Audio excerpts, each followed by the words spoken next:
Muy buenos días, muy buenas noches, muy buenas tardes. No importa la hora que veas este video, un saludo muy especial y cariñoso de parte de Dios el Padre y de su amado Hijo, en quien está la vida eterna.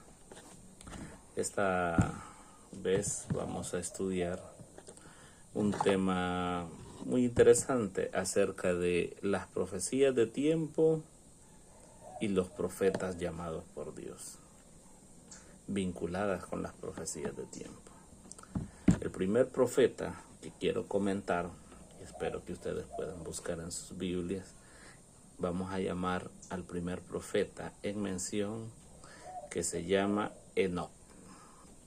Enoc fue el primer profeta de la palabra de Dios. Bueno, al menos el séptimo desde Adán era un profeta, ¿verdad? Habría que considerar las palabras que también Adán dijo, que pueden ser consideradas profecías también, pero bueno. Pero de Enoc se dice en la Biblia que sí era profeta. Judas lo declara de que Enoc profetizó. Eso quiere decir que era un profeta definitivamente. ¿Y Enoc de qué profetizó? De que iba a venir el Señor en juicio, de que iba a venir con sus santos millares de ángeles. Enoc se le dio una profecía de tiempo. ¿Cómo lo sabemos?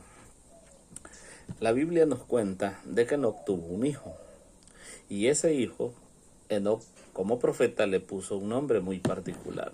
Se llama su nombre Matusalén. Mutsalá en hebreo.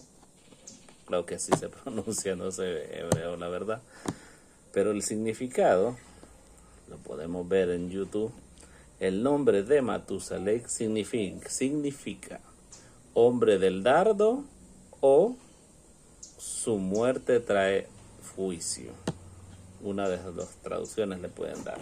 Se los vamos a enseñar en lo que es el traductor de YouTube.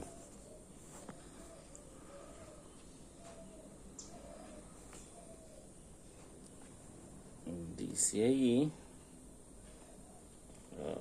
perdón, vamos a ver, se lo vamos a poner al revés.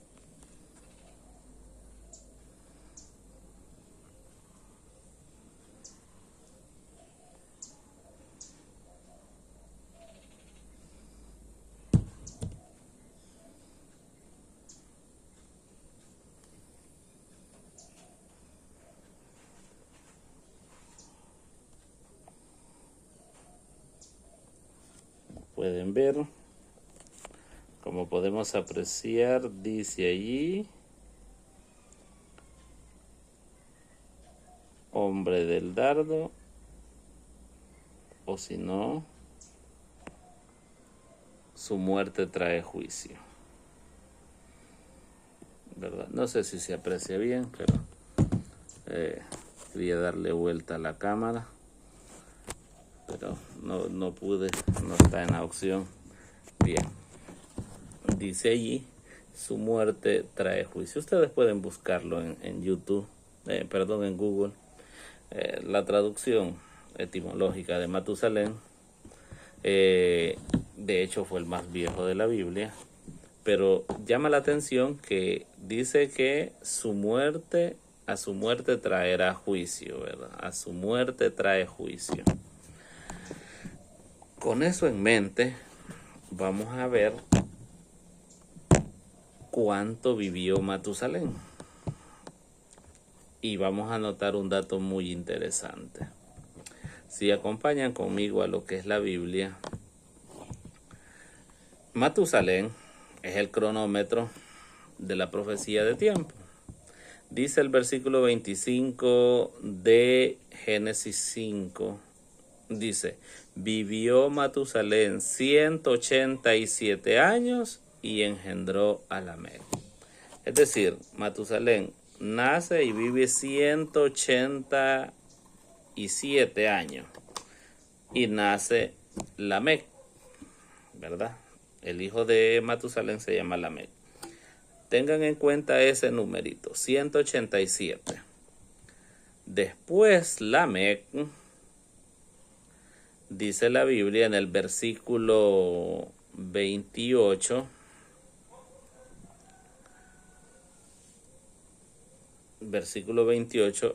que Lamec vivió 182 años y engendró un hijo. Y ese hijo, dice, puso por nombre, el verso 29, Noé. Es decir, cuando Noé nació, Matusalén, ¿cuántos años tenía? Si cuando nació Lamec tenía 187, súmele 182 años más desde que nació Lamec, el hijo de Matusalén, hasta que nace el nieto, que se llama Noé. Estamos hablando de 369 años. 369 años. Ahora bien, siguiendo con el cronómetro, vamos a ir a la Biblia,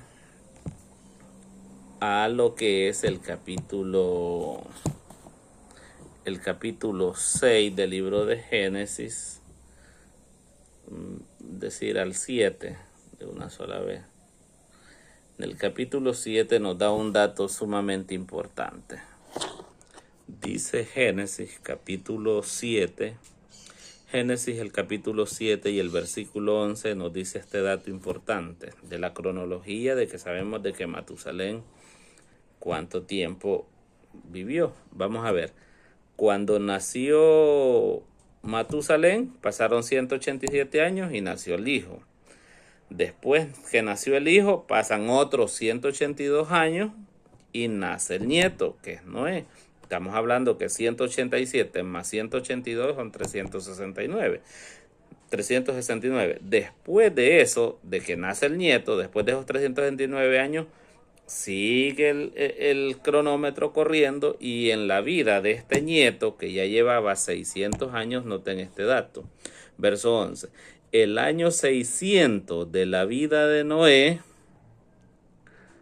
en el mes segundo, a los 17 días del mes, aquel día fueron rotas todas las fuentes del grande abismo, y las ventanas de los cielos fueron abiertas. Si a 369 le sumamos 600 años, ¿cuánto nos da? Nos da 969 años. Ahora vamos a ver cuánto vivió Matusalén. ¿Cuánto vivió Matusalén? Capítulo 5 del verso del capítulo 5 de Génesis nos cuenta en el versículo 27, dice: fueron todos los días de Matusalén 969 años y murió. ¿Cómo se llamaba, decía el nombre bíblico? Su muerte trae juicio. 969 años vivió ese hombre. A los 969 años que ese hombre murió, se viene el diluvio. En ese año murió. En el año del diluvio, Matusalén murió y el diluvio cayó. ¿Se cumplió la profecía? Exactamente, tal como Dios lo había dicho. Ahora bien, ¿quién hizo verdad presente el juicio que había dicho su padre Enoc a través de esa profecía, que era su hijo, el nombre de su hijo? Obviamente el nieto de Matusalén, que era Noé. Noé preparó el arca y les dijo que iba a llover, y la gente no le hizo caso, justo como vamos a ver hoy en día, ¿verdad? Justamente así. Y literalmente llovió y el profeta, pues no le hicieron caso. Ahora yo les voy a hacer la pregunta, hagámonos la pregunta: si usted viviera en los días de Noé y le dijeran que es un profeta, y usted supiera que nunca en la historia había llovido, pero este hombre estaba diciendo que iba a caer agua del cielo y que se iba a inundar todo, ¿usted qué hubiera dicho? ¿Le hubiera hecho caso? Desde nuestra posición actual podemos decir con toda certeza, sí, yo le hubiera hecho caso. Pero no es lo mismo verla venir que platicar con ella, como dice un dicho salvadoreño, ¿verdad? Así es que la mayor parte del planeta Tierra no le hizo caso. Es decir, casi todito el planeta se perdió. Todita la vida humana en la Tierra se perdió, hermano, por no atender a la voz de Jehová, el Dios del cielo. Ahora bien, vamos a otra profecía de tiempo. Dice ahí mismo en Génesis, solo que ahora en el capítulo 13, el versículo 15.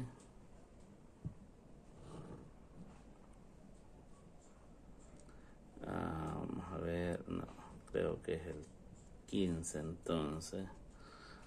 15 y el verso 13, vamos a ver si...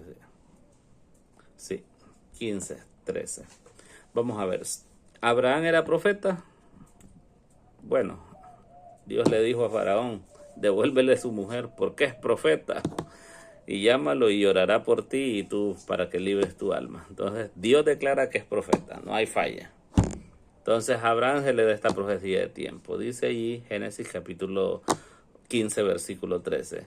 Entonces dijo a Abraham, o sea, Dios le está hablando a Abraham, ten por cierto, le dice, que tu simiente será peregrina en tierra no suya, o sea, en tierra ajena, y le servirán y serán afligidos, dice ahí, 400 años, o en otras versiones dice 4 generaciones, ¿verdad? Mas también a la gente a quien servirán, juzgo yo, o juzgaré yo, dice, vamos a leer la versión milenio. Mas también a la nación a la cual servirán, juzgaré yo, y después de esto saldrán con gran riqueza. Y le dice ahí algo importante, que es lo mismo que pasó con Enoc. Enoc no vio el juicio de Noé, ¿verdad? Entonces lo mismo le indican aquí a Abraham, que él no va a ver el cumplimiento de esa profecía. Dice ahí, y tú vendrás, dice, a tus padres en paz y serás sepultado en buena vejez. Versículo 16. Y en la 4ª generación volverán acá, porque aún, o sea, todavía, o sea, ellos no podían tomar posesión de toda esa tierra que Dios ya le había dicho, todo esto va a ser tuyo, pero le dijo, no va a poder ser sencillamente porque hasta entonces, porque aún no habrá llegado a su colmo la maldad de los habitantes de esa tierra que dice ahí el amorreo hasta entonces. O sea, los habitantes de ahí no podían ser, o sea, es decir, esa tierra no iba a ser de la descendencia de Abraham porque todavía el colmo de esta gente que habitaba ahí no había llegado. Así es que faltaban 400 años aproximadamente. Sabemos que en Éxodo 430 llegaron y conquistaron Canaán, después de los 430 años, después de 4 generaciones, podemos decir. Ahora bien, con eso en mente, hagámonos las preguntas. ¿Quién hizo verdad esta profecía que se le dio a Abraham? ¿Quién? ¿Quién fue el que sacó a la descendencia de Abraham, que fue a servir y a ser esclava en una tierra ajena? ¿Quién hizo verdad presente esa profecía de los 400 años? O sea, que ya habían pasado los 400 años y viene Dios, levanta a X personaje y cumple esta profecía. Trae el pueblo de regreso a la tierra que le había jurado a Abraham. ¿Y cuál era esa tierra? Era ya el Oriente Medio, ¿verdad? La tierra de Israel y bueno, mucho más de lo que actualmente conocemos ahí de Israel, ¿verdad? Ahora bien, ¿quién hizo verdad presente eso? ¿Quién fue el hombre llamado a cumplir esa profecía que Dios le había dicho a Abraham? Que él no la iba a cumplir. O sea, Abraham le dijo, tú te vas a morir, vas a dormir en paz, tranquilo, hasta la 4ª generación los voy a traer para acá. ¿Quién hizo verdad presente eso? Moisés. Preguntemos, ¿es Moisés profeta? Yo creo que está de más preguntarlo, ¿verdad? Moisés sí era un profeta, y no un profeta, era el profeta. De hecho, él y Jesús son los únicos que pueden hablar cara a cara con Dios, nada más. De ahí todos los demás profetas son por visiones y por revelaciones, ¿verdad? Por sueños y visiones, dice la Biblia. Ahora bien, si Moisés, que es el profeta, hace ver esa verdad presente ahí, hagámonos la preguntita. Si usted hubiera vivido en los días de Moisés en Egipto, y Moisés le dijo, mira, pinten las paredes con la sangre del cordero, porque esta misma noche Jehová nos va a librar. ¿Qué hubieran hecho ustedes? ¿Le hubieran hecho caso al profeta o hubieran dicho, ese es un mentiroso, más alguno de los libertadores más que han prometido? Pero aquí estamos tranquilos en Egipto, tenemos melones, tenemos carne, tenemos todo lo que necesitamos. ¿Para qué? ¿Para qué necesitamos un libertador? ¿Hubieras tenido esa actitud o hubieras dicho, bueno, si Jehová habla a través de los profetas, bueno, yo mejor le pinto, ¿verdad? Porque si no, pues la muerte del primogénito iba a tocar. Imagínate que la amenaza era que se iba a morir tu primer hijo. ¿Cuánto los padres, cuánto amamos a nuestros hijos, las madres? Imagínense, no toleramos que a un hijo les pase algo malo. Bueno, cuando los amamos, ¿va? Porque hay padres y hay madres que tampoco saben qué es el amor fraterno, ¿verdad? Ahora bien, ¿qué hubieras hecho? Espero que tu respuesta conscientemente diga, bueno, yo mejor pinto la puerta por si acaso, que no tenían la certidumbre, pero bueno, ya habían visto varias cosas que realmente estaban sucediendo y que estaba pasando algo anormal en Egipto. Entonces, bueno, si este señor dice eso, bueno, yo mejor le hago caso y lo hago, ¿verdad? Entonces, bien, así sacó Moisés a todo Israel y lo llevó ¿para dónde? Hasta la tierra prometida, que por cierto él quedó en la frontera y solo vio la tierra y ya Josué introdujo a Israel en la tierra prometida, casi 500 años después, ¿verdad? Ya la cuarta generación. Y le dijo la cuarta generación porque Abraham vivió, bueno, Jacob, ¿verdad? Que es el que entró a Egipto. Ya vivió 125 años, más o menos, creo que por ahí anda. Entonces, 4 veces eso, estamos hablando de alrededor de 500 años, ¿verdad? Entonces, recuerden que salieron a los 430 años de Egipto, pasaron 40 años allá en lo que es el desierto, estamos hablando de que ya habían ahí 470 años. Y que se hayan llevado unos 30 años en establecerse, pues... sale cabal las 4 generaciones, ¿verdad? Ahora bien, cerrando ese punto, pasemos a otra profecía de tiempo. Dice la Biblia ahí en el capítulo Daniel, capítulo 9, sí. Capítulo 9, vamos a ir al versículo 24. Dice allí la profecía. Yo creo que está de más preguntar si Daniel es profeta, ¿verdad? Ya no hay que preguntarlo, yo creo que no hay que averiguar mucho, yo creo que sí es profeta.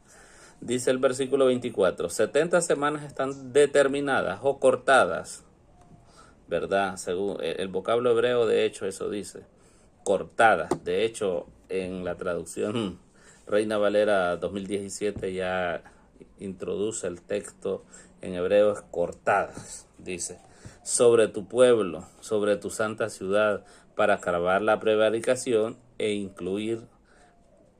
concluir, o sea, quitar el pecado. Bueno, vamos a leer la versión antigua. 70 semanas están determinadas sobre tu pueblo y sobre tu santa ciudad para terminar la prevaricación, poner fin al pecado y expiar la iniquidad, para traer la justicia perdurable y sellar la visión y la profecía y ungir al santo de los santos. Sabe pues y entiende que desde la salida de la orden para restaurar y edificar a Jerusalén hasta el Mesías príncipe, habrá 7 semanas y 62 semanas y se volverá a edificar la plaza, el muro en tiempos angustiosos. Después de las 62 semanas, se quitará la vida al Mesías, mas no por sí, y el pueblo de un príncipe que ha de venir, o sea, después de que se le quite la vida al Mesías, vendrá un príncipe que ha de venir, y destruirá la ciudad y el santuario, y su fin será con inundación. Hasta el fin de la guerra durarán las devastaciones. Muy bien. Bien, vamos a tomar la profecía de tiempo de las 70 semanas. ¿Cuándo empezaron? Dice, sabe pues y entiende, dice el texto. Dice el verso 25, perdón. Sabe pues y entiende que desde la salida de la orden para restaurar y edificar a Jerusalén hasta el Mesías príncipe habrá 62 semanas para la reconstrucción de Jerusalén, 49 años, y 62 semanas para lo que es el Mesías príncipe, ¿verdad? O sea, 49 para lo de la reconstrucción y 62 para que aparezca el Mesías príncipe, ¿verdad? Esa es la 70 semanas. Ahí dice el texto de que sabe pues y entiende de que desde la salida de la orden para ello. Ahora, ¿dónde encontramos esa orden? Dice la Biblia, no lo decimos nosotros los adventistas, dice la Biblia, capítulo 6 del libro de Esdras. Dice Esdras, capítulo 6 y el verso 14, nos dice lo siguiente.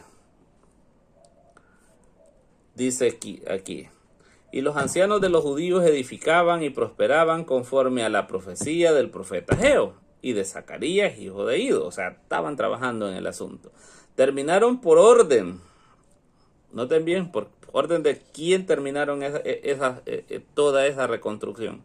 Tanto la reconstrucción como también como dice el profeta Daniel, ¿verdad? La restauración. Restaurar significa que volvía a estar igualito que antes. Hasta que Artajerjes dio la última orden, el templo se restituyó en los sacrificios, porque habían hecho el templo, habían hecho la ciudad y todito, pero no había sacrificios, no había servicios, por decirlo así, en aquella ciudad. No había servicio religioso. Hasta que Artajerjes restaura eso, comienza la profecía. Dice aquí el texto. Dice, y terminaron, dice, por orden. Noten bien, desde que salga la orden para restaurar y reedificar a Jerusalén. Escuche bien. Restaurar y reedificar. Reedificar es hacerlo lo tangible. Restaurar es volverla a hacer la cuestión religiosa para lo cual Dios había designado Jerusalén. Ahora bien, ¿por orden de quién fue? Primeramente, allá la palabra que de hecho un hermano antiadventista dice de que la expresión de la palabra es cavar, o sí, cavar creo que es la palabra en hebreo, algo así. Dice de que eso no puede ser que lo haya dicho haciéndolo un rey. El detalle es que no es el rey el que dio la orden en sí. Vamos a ver lo que dice el texto bíblico. Esdras 6:14, parte final dice: terminaron pues por orden del Dios de Israel. Número 1, ¿quién daba la orden? El Dios de Israel la estaba dando. Y sabemos que hubo una pelea, Daniel 10, donde los reyes no querían hacerlo porque había otro espíritu que lo estaba impidiendo, pero llega Miguel y con Miguel ponen en jaque las fuerzas del mal y viene Gabriel y pues puede trabajar en la conciencia de los reyes de Media y de Persia y se dan las órdenes en todas, tanto en Ciro, tanto en Darío y en Artajerjes. Termina aquí, dice aquí: dadas por el Dios de Israel la primera orden, y por mandato de Ciro y de Darío y de Artajerjes, rey de Persia. Los tres, ¿por quién salieron esas cartas, esas órdenes? Por orden del Dios de ahí arriba. Ellos no fue quien la dieron la orden, la dio el Dios de ahí arriba. Y esa palabra dabar ya creo que ya la recordé, davar, esa palabra, desde que salga la palabra para restaurar Jerusalén, siempre significa que es una palabra divina. Y en eso tiene razón un hermano de otro canal que dice de que literalmente esa palabra siempre se aplica a los profetas cuando dicen vino a mí palabra de Jehová, vino a mí davar de Jehová, y tiene razón, es muy correcto. Y esa orden, esa palabra para restaurar tanto la ciudad tangible como sus servicios, que fue por Artajerjes, no fue por Artajerjes que se dio.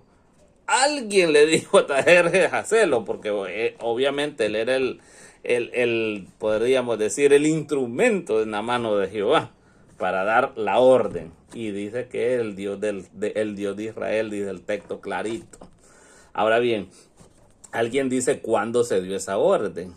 Jeremías nos dice, Esdras nos dice, Esdras en el capítulo 7 nos dice que esa carta se dio fue en el 7º año, Esdras 7:13 creo que es. Dice, por mí es dada la orden, sí, aquí está la orden, esta es la copia, ¿verdad? Y Jeremías nos dice que fue el 7º año, vamos a ver. Dice...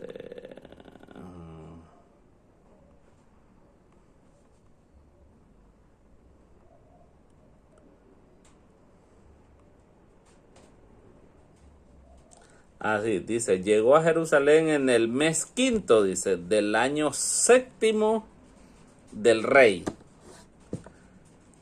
En el mes quinto del año 7º. ¿Cuál era ese año 7º del rey Artajerjes? Todos dicen, y escuchen bien aquí para el punto de partida es importante, todos alegan de que el padre de Artajerjes, que en efecto es Jerjes o el rey Asuero,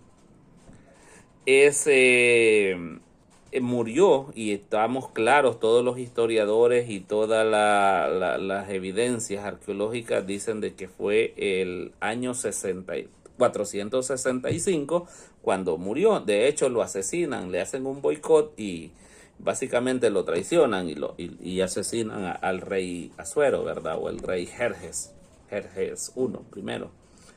Pues, y todos dicen 465. Ahí empezó a reinar Artajerjes. Todos los historiadores dicen eso, pero hay un problema ahí. Hay un pequeño problema. Artajerjes no era el primogénito de Asuero, no era el primogénito del rey Jerjes. No era el primogénito. Había un hermano mayor de Artajerjes. Ahora, este hermano mayor se llama Darío. Ustedes lo pueden corroborar en la historia. Lo que es el rey Asuero tuvo 3 hijos. De esos 3 hijos, Jerjes era el menor, de hecho. Y Darío era el mayor.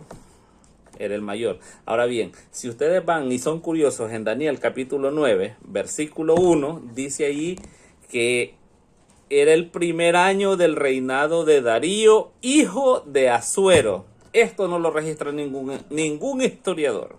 Ninguno, ni Herodoto, que es el padre de los historiadores, etcétera. Nadie. Pero resulta ser de que Daniel lo escribió.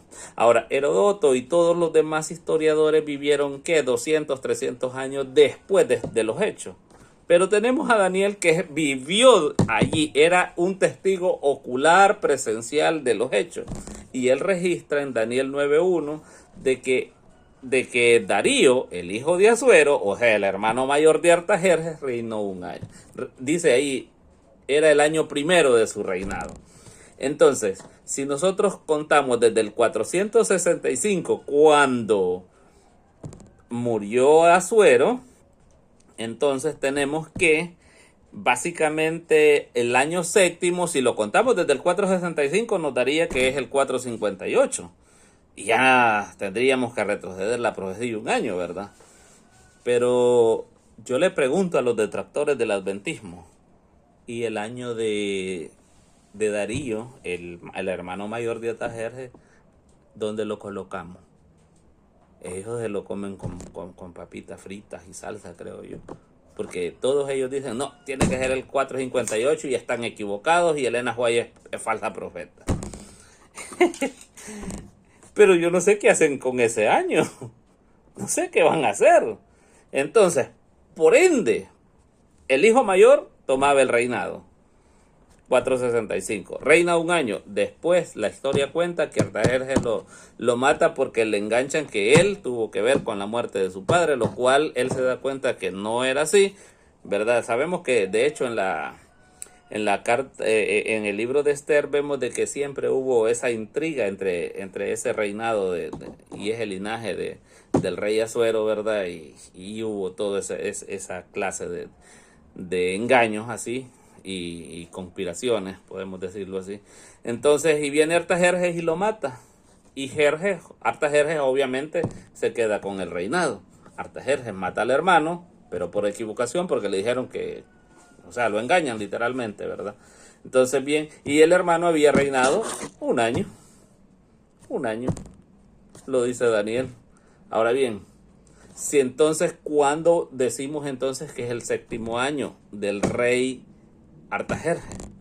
No pudo comenzar el 465, tuvo que comenzar el 464, su año de reinado. Y si de ahí le sumamos 7 años, damos que fue el año 457 a.C. Y ahí está la carta y la copia donde él manda restaurar el culto, donde él manda a que puedan hacer ya sacrificios y todo, es decir, una restauración espiritual. Ya tenían los muros, sí, ya tenían el templo, sí, pero no estaba funcionando. Ahora, con la orden de Artajerjes se restaura, porque eso es lo que decía Daniel, de restaurar y reedificar, que son dos cosas muy diferentes. Primero se reedifica y después se restaura. En los 49 años se hace todo eso, es decir, en 7 semanas. Es decir, ellos terminaron en 46 años, de hecho, en construir el templo, y se tardaron otros añitos más en la restauración para poder ponerlo a funcionar. Ahora bien, en ese sentido, entonces, tenemos como base sólida de dónde parte el decreto de la salida de la orden para reedificar y restaurar a Jerusalén. Y esa última orden se dio con Artajerjes en el año 457, ¿verdad? Porque la de Ciro y la de Darío fue para reconstruir, pero para restaurar fue la de Artajerjes. Y la profecía decía para reedificar y para restaurar. ¿Cuándo se terminó la orden para restaurar? Con Artajerjes 457. Cuando ya básicamente se restablece y se ordena de que se haga la ley de Moisés, su siervo, y que, bueno, ahí dice, si ustedes pueden ser curiosos, lean la carta de Artajerjes que está registrada en el libro de Esdras, capítulo 7, versos 13 en adelante. Ahora bien, con eso en mente tenemos el punto de partida. Tenemos el punto de partida de las 70 semanas. Ahora bien, esas 70 semanas dice claramente que están cortadas. Los detractores del adventismo no dicen de dónde, pero que están tomadas de una parte más larga. Los adventistas sabemos que sí, pero los demás dicen de que no. Ahora bien, que inventen entonces de dónde están cortadas, ¿verdad? O determinadas, como dice, dependiendo de la traducción, ¿verdad? Ahora bien, si están cortadas desde el 457, si comienzan desde la salida de esa orden 457, al final de esa profecía, como lo hizo con Noé, como lo hizo con Moisés, Dios debería haber levantado otro profeta. Si ustedes suman desde el 457 los 483 años de las 62 semanas más 7 semanas son 69 semanas, que son 483 años, faltando solo una semana. Vamos a ver, ¿a quién levantó Dios ya en el Nuevo Testamento que iba a ser verdad presente lo que decía esta profecía de Daniel? Que iba a ser ungido el santo de los santos, o iba a aparecer el Mesías príncipe. ¿A quién dio? ¿A quién levantó? Hubo un hombre con pelo de camello y decía una palabrita bien interesante. casi todos no le hacen caso, en especial los que no son adventistas. El tiempo se ha cumplido, dice, y el reino de los cielos se ha acercado, decía Juan el Bautista. ¿Qué tiempo se había cumplido, mis amigos? Seamos racionales. ¿Qué tiempo se había cumplido? Ahora bien, Jesús aparece, es ungido, la voz del cielo habla y dice: este es mi Hijo amado en quien tengo complacencia. Y también sigue diciendo: el tiempo se ha cumplido y el reino de Dios se ha acercado. Creed en el Evangelio, decía Juan. Le pregunta es: ¿qué tiempo? ¿A qué tiempo se refería Jesús y se refería Juan el Bautista? ¿A qué tiempo? No existe otro tiempo más que las 70 semanas que se estaban cumpliendo delante de los ojos de los hermanos del primer siglo. No existe otra profecía. Esa profecía se estaba cumpliendo allí mismo. Ahora bien, a la mitad, dice ya dice una profecía, dice la profecía de esas 70 semanas, unos detalles más que dice allí en Daniel. Dice versículo, vamos a ver, 27. Dice 7 semanas y 62 semanas, ¿verdad? Estamos hablando de los 483 años. Y sigue, dice el verso 27. Y por otra semana, ahí está la semana 70, por otra semana confirmará el pacto con muchos. Ahora, cuando Jesús instituyó la Santa Cena, ¿acaso no hizo el pacto con muchos? Cuando él dijo: esta es mi sangre, que por muchos, esta es mi sangre del nuevo pacto, que por muchos es derramada. ¿Lo hizo o no lo hizo? ¿A qué se estaba refiriendo él? Que era la sangre del pacto y que era por muchos. Dice aquí la profecía: confirmará el pacto con muchos. Algunos dicen que es Antíoco, y eso es de risa, literalmente. Porque primeramente Antíoco no venía a terminar con el pecado. Y no terminó con los sacrificios. Dice aquí, sigue diciendo el versículo: confirmará el pacto con muchos. A la mitad de la semana hará cesar el sacrificio, dice el texto. ¿Cuándo dejaron de tener algún valor los sacrificios de los corderitos y las palomas y los machos cabrillos? ¿Cuándo? En la muerte de Cristo. Cuando Antíoco llegó, esos sacrificios se pausaron un rato. Bueno, ni 3 años, la verdad, ni 3 años. Y fue echado por los macabeos y los servicios siguieron su curso. Pero en este caso no. Allí, y la profecía dice literalmente: hará cesar. Dice, versículo 27, dice: a la mitad de la semana hará cesar el sacrificio y la ofrenda. Y la ofrenda. Ahora bien, en esa mitad de la semana, después de ahí, ya esos sacrificios ya no se hacen. Ahora se presenta otro sacrificio. ¿Cuál es el sacrificio que se presenta? En cada oración el cristiano debe presentar su oración. ¿En qué nombre? En el nombre del Cordero, en el nombre de Cristo. Toda cosa que pidieras al Padre en mi nombre, os será hecho, decía Jesús. Entonces, nuestro sacrificio a presentar hoy es el verdadero Cordero. Hizo lo que decía la profecía: hará cesar el sacrificio y la ofrenda. Después de eso, después de que el Mesías, dice, haga todo eso, con la muchedumbre de las abominaciones. O sea, aquí va a haber una abominación bastante terrible en medio de ahí. Con la muchedumbre de las abominaciones vendrá el desolador, hasta que venga la consumación y lo que está determinado se derrame en derredor, ¿verdad? Entonces, ¿qué es lo que sí va? ¿Qué es el desolador en sí? ¿Qué significa la palabra desolador, de hecho? O sea, después de la muerte de Cristo, tiempo después iba a venir el desolador, cuando ya la abominación ya peste, podemos decir. ¿Qué significa desolar? ¿Qué hizo Nabucodonosor cuando llegó a Jerusalén? La desoló. ¿Y qué fue desolar lo que hizo Nabucodonosor? Arrancó hasta el templo, mis amigos y mis hermanos. Ahora bien, después de la muerte de Cristo, ¿volvió a pasar eso? ¿Volvió a quedar asolada la ciudad de Jerusalén? Ni las piedras quedaron una sobre otra. Y ahí quedó una evidencia nada más del muro de los lamentos que tenemos hasta el día de hoy. ¿Fue desolada? Eso sí es desolación. Con Antíoco no fue desolado el templo. El templo quedó intacto. Él solo sacrificó un cerdo ahí por su soberbia. De ahí los macabeos lo vencieron y lo sacaron a patadas de Jerusalén.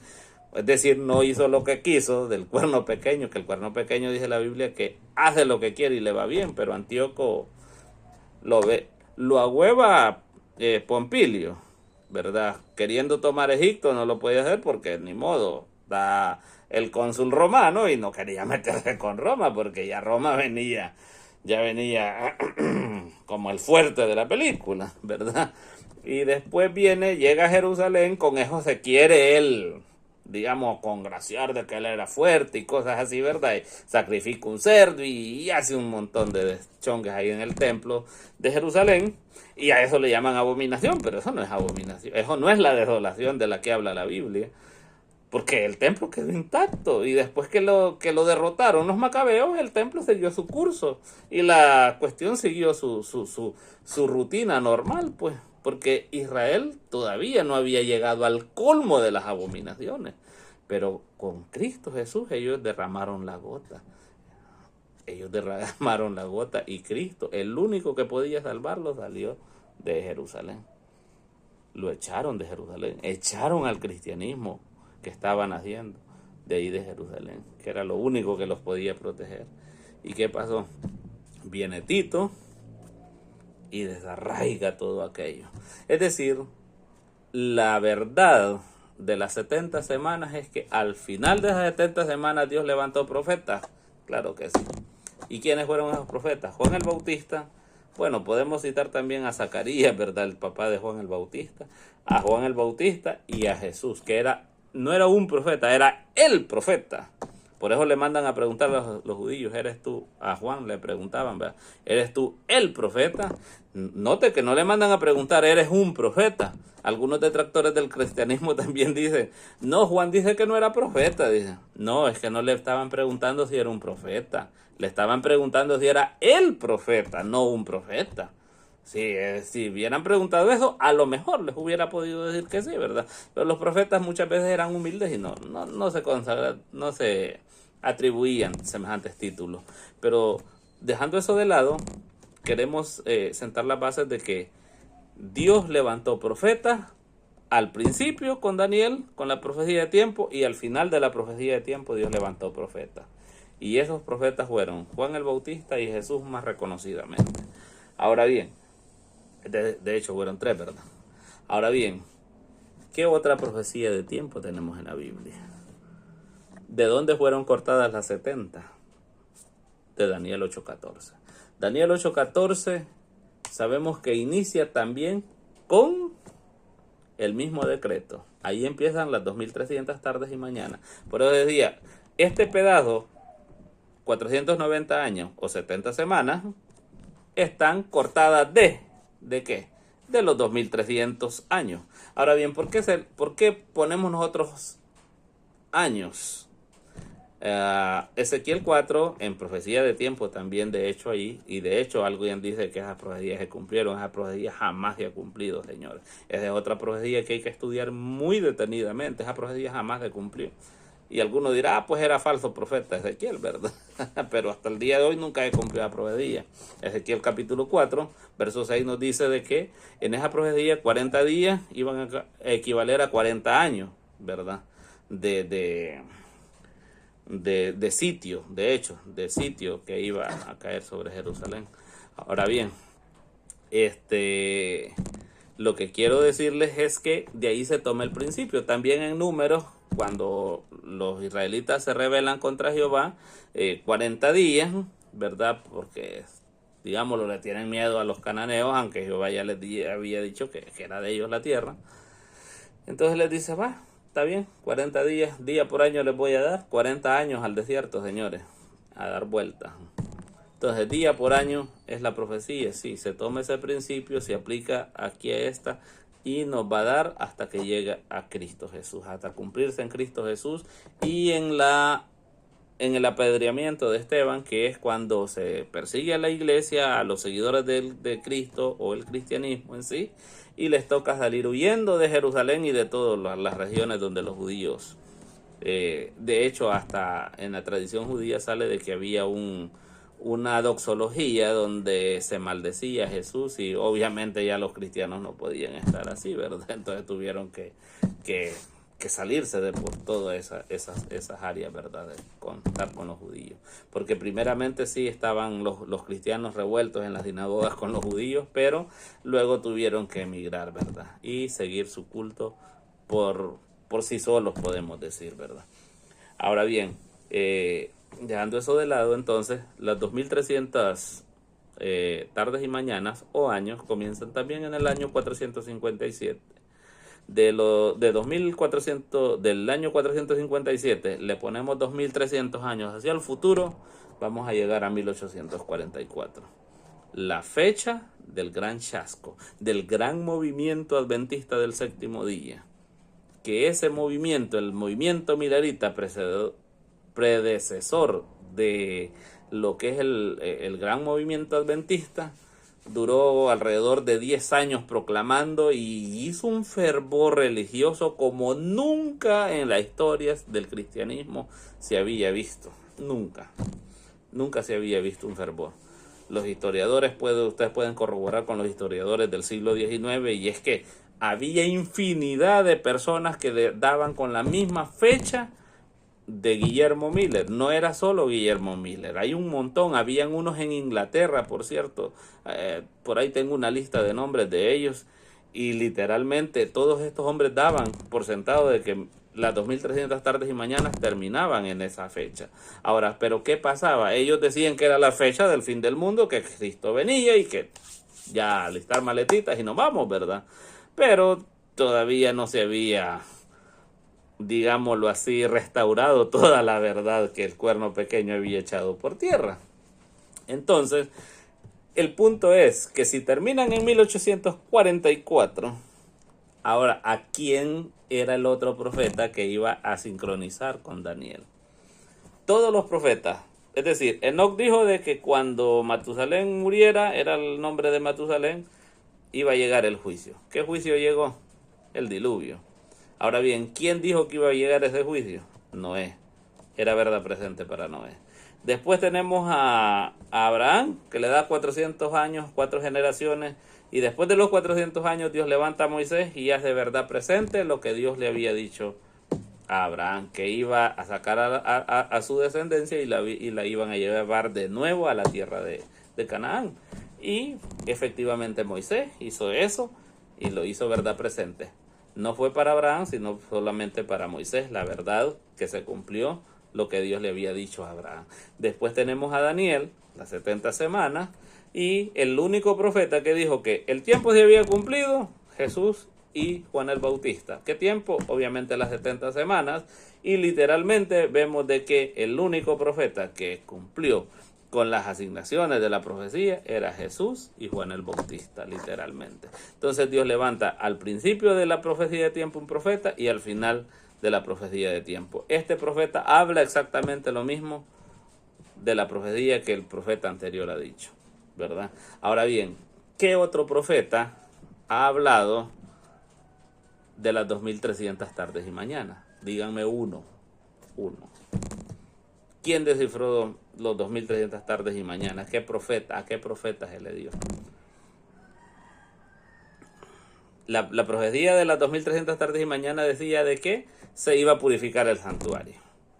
Pero santuario, Jerusalén estaba arrasada. En ese tiempo, bueno, ni la que tenemos hoy actualmente estaba. Ni esa estaba. Algunos dicen, para tildar de ¿cómo se llama?, de falsa profeta a Elena White, Dicen de que Elena White dijo de que la vieja Jerusalén nunca iba a ser restaurada. No, dicen, ahí no está restaurada. Dicen. Les pregunto, ¿hay templo? Porque ella decía la vieja Jerusalén, donde había un templo, había sacrificios, etcétera, ¿verdad? Hay un culto religioso de sacrificios y todo en ese templo que han hecho. ¿Han hecho algún templo igualito al de Salomón o al de Zorobabel? La respuesta es no, todavía no se ha cumplido. Las viejitas, déjenla en paz, todavía siguen vigentes sus palabras, no se ha restaurado. Nunca será restaurada, dice ella. No dice reconstruida, es restaurada también. O bueno, vaya, digamos lo que diga reconstruida. Reconstruida de acuerdo a la traducción, pero vaya, nunca se ha reconstruido. Dígame cuándo reconstruyeron el templo de Jerusalén. No se ha reconstruido. Nunca se va a reconstruir, dijo ella. Ahí está todavía. Llevamos ya casi 20, cerca de 2 siglos y pues estamos esperando que reconstruyan el templo.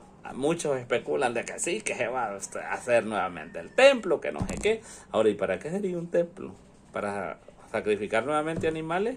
¿Acaso ya no va a valer el sacrificio de Cristo y vamos a volver a sacrificar animales? Es ridículo, mis hermanos y mis amigos. Ahí que solo póngale queso.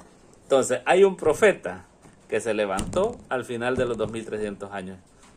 Y ese profeta se llama Elena G. White.